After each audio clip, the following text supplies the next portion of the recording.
Hi everybody, my name is Jens Larsen. In this video I want to talk about how I use economy picking in my playing. I found that I really use this technique quite a lot when it comes to playing more difficult phrases like faster arpeggios or cascading arpeggio ideas. So I'm going to show you 5 different licks or phrases that are really typical for how I'm using economy picking, and then I'm going to break them down, talk about how you practice and how you develop this technique, how I use it and exactly how I'm playing these different phrases. I'm also going to talk about the kind of structures that I use it for, so the different triads, quartal arpeggios and other arpeggios. And finally, I'm also going to talk about how this influences phrasing and timing and helps me create some more interesting licks in terms of rhythm. If you want to learn more about jazz guitar, improve the way that you solo, check out some interesting arpeggios or chord voicings, then subscribe to my channel. If you want to make sure not to miss anything, then click the little bell notification icon next to the subscribe button. This example is in many ways pretty straightforward. I'm using economy picking to play 3 different arpeggios. The line is on an A minor Dorian sound, so like this. And I'm using 3 arpeggios. I'm using an E minor 7 and a C major 7 and an A minor 7 arpeggio. And the idea is the first part I'm playing is really just the E minor 7 arpeggio, and I'm playing that as a sweep or as economy picking. So first down and then up, up, up. And then the next part of the phrase is sort of the main melodic motif that I'm using, which is actually a 6-note phrase, not a 4-note phrase like the first one. So I'm first playing the A, and then down to the G. And this is just all alternate picking. So like down, up, and then to B with a downstroke.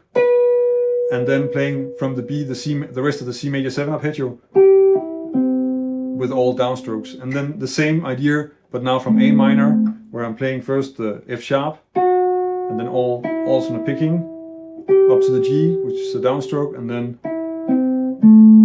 down the rest of the arpeggio with the A minor triad here. So, and then I'm sort of finishing off the line by playing a C major 7 flat 5 arpeggio to really get that A minor 13 sound out. A way to develop the ability to execute a line like this could be to take a small fragment that you can repeat and then just focus on playing the arpeggio like this. I mean, the only thing that's really tricky about this is playing this. So this movement where you have 2 notes on 1 string and then the sweep taking care of the rest, kind of. So the economy picking taking the last 3 notes. And one way to do this is to take a small phrase that you can repeat that's not going to be hard on your left hand. So you could start with a first inversion A minor triad like this, so A, G, E, C, and then maybe try and work on, I mean, sometimes when people talk about sweeping, they talk about it as if it's supposed to be one movement, and it usually kind of messes with the rhythm, and that's not such a good idea. In this case, I'm really using it in a line, and I still want to have each note clearly defined in rhythm, which actually, if you check out people who are really good at sweeping, like Frank Gambale, there's always that definition in place as well. The way I would do this to just get it into my system and get used to using it is to play this slowly, making sure that it's in time, and getting used to it so that it's easier to play, because this is less work than if I have to play it with alternate picking. But actually at this stage it can be really useful to go back and forth between the two, because then you also have the reference. Your alternate picking is probably better in time than your economy picking. So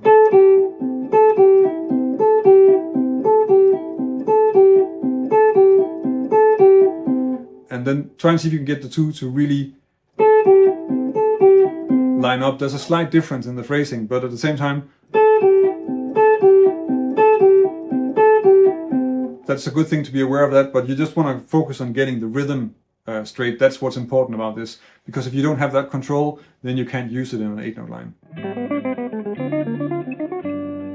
This example really illustrates also how when you start working with this, then you kind of move away from having this idea that the downstroke is on the beat and the upstroke is off the beat, because that is of course to some degree true if you're working with alternate picking.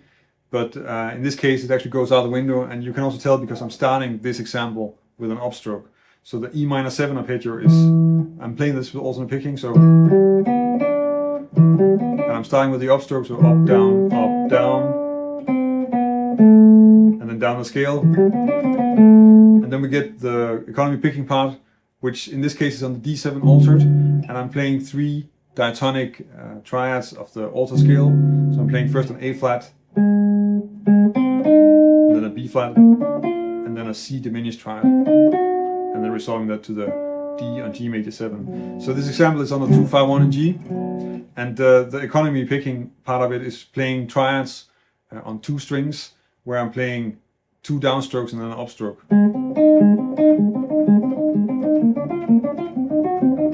So that's this.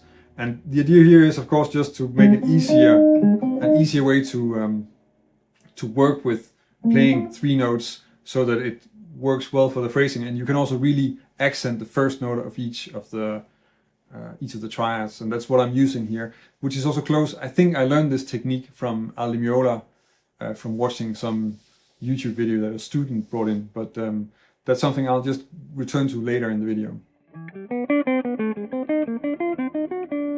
So the way to practice this, I think, is to just start with one of the triads and then repeat that, so quite similar to the other exercise, like this. And then once it gets comfortable, you can start moving around to the other diatonic triads.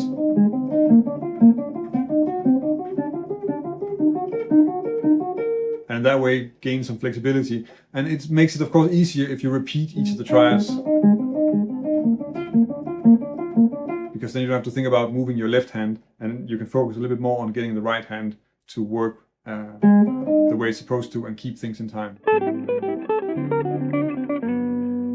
This example is maybe a little bit less about the rhythmical definition of what I'm playing in the sweep, because now it's a lot faster, and I think the focus is much more on the top notes and the fact that they're in dotted quarter notes. So you could also think about sort of the main melody of this being just the top notes, so the A, the B, the A, and then the B flat, and then of course resolving it with the last half of the D7 bar. So I'm playing those notes with downstrokes, and they get sort of the accent, and then I'm filling it up with the arpeggio on. So first that's A, and then I'm playing what is essentially an A minor 7 arpeggio, so changing up to B, and that's a C major 7, and then again the A minor, and then on the D7 altered first a B flat, and then a C half diminished arpeggio, and then I'm adding the tag to resolve to G major 7.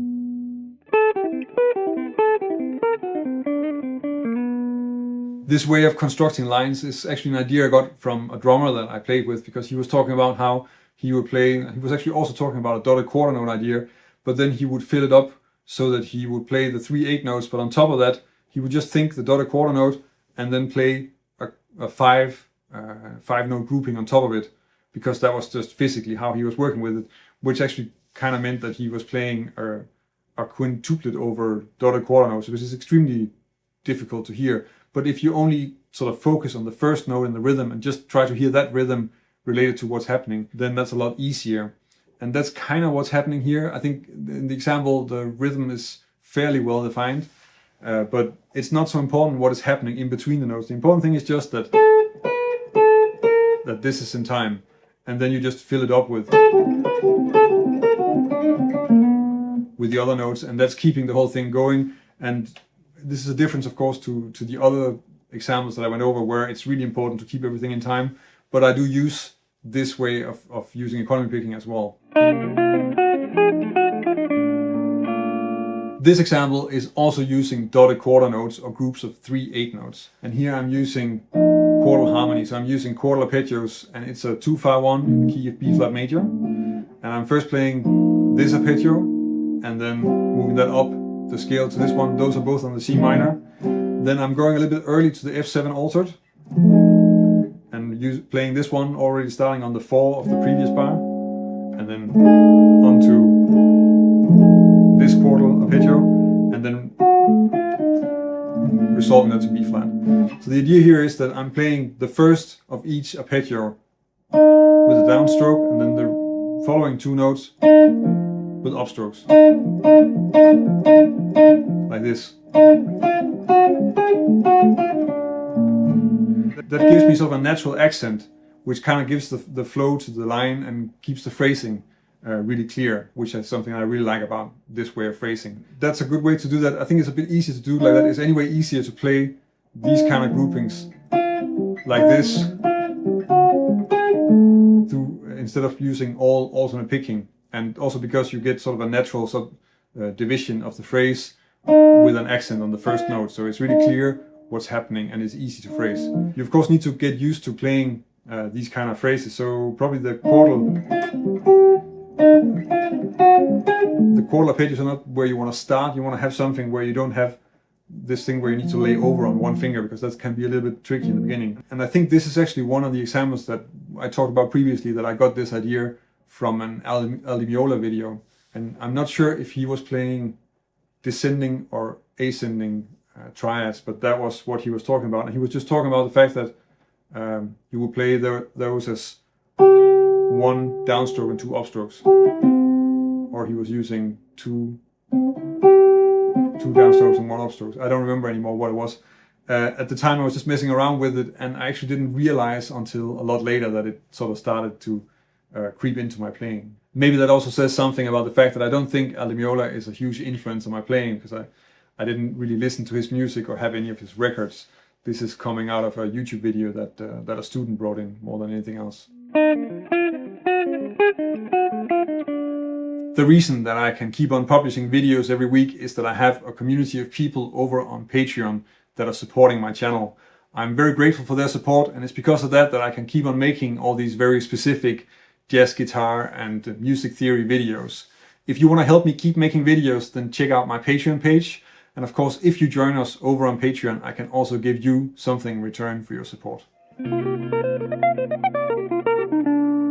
Another place where you can use economy picking really well beyond the arpeggios is also if you're starting to make some phrases that are patterns within a pentatonic scale. And that's what I'm doing in this example. So it's on a C minor 7, it's kind of a C minor 7 Dorian sound. And I'm starting with a C minor pentatonic idea. The pentatonic scales, most of the time we play them as 2 notes per string. And that's also what I'm doing here. So I'm playing in this position, and this is something that we can easily turn into sort of a pattern that we can repeat across string sets that's easy to play with economy picking. So the first thing I'm playing is like a C sus4 triad, so C, F, and then they're both downstrokes, and then an upstroke for a G. And then I just move to the next string set and do the same thing there, so F, B flat, both down, and then the C up. And then we get B flat, E flat, and then F. So, and then I actually play a C minor triad using the same picking idea. So,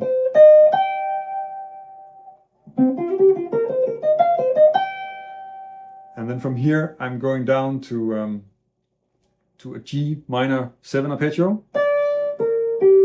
which I'm playing with first a downstroke, and then 2 upstrokes, another downstroke, and then going up to an E flat major triad, which I'm playing with all downstrokes, and then with all upstrokes, sorry, and then a downstroke for the final D.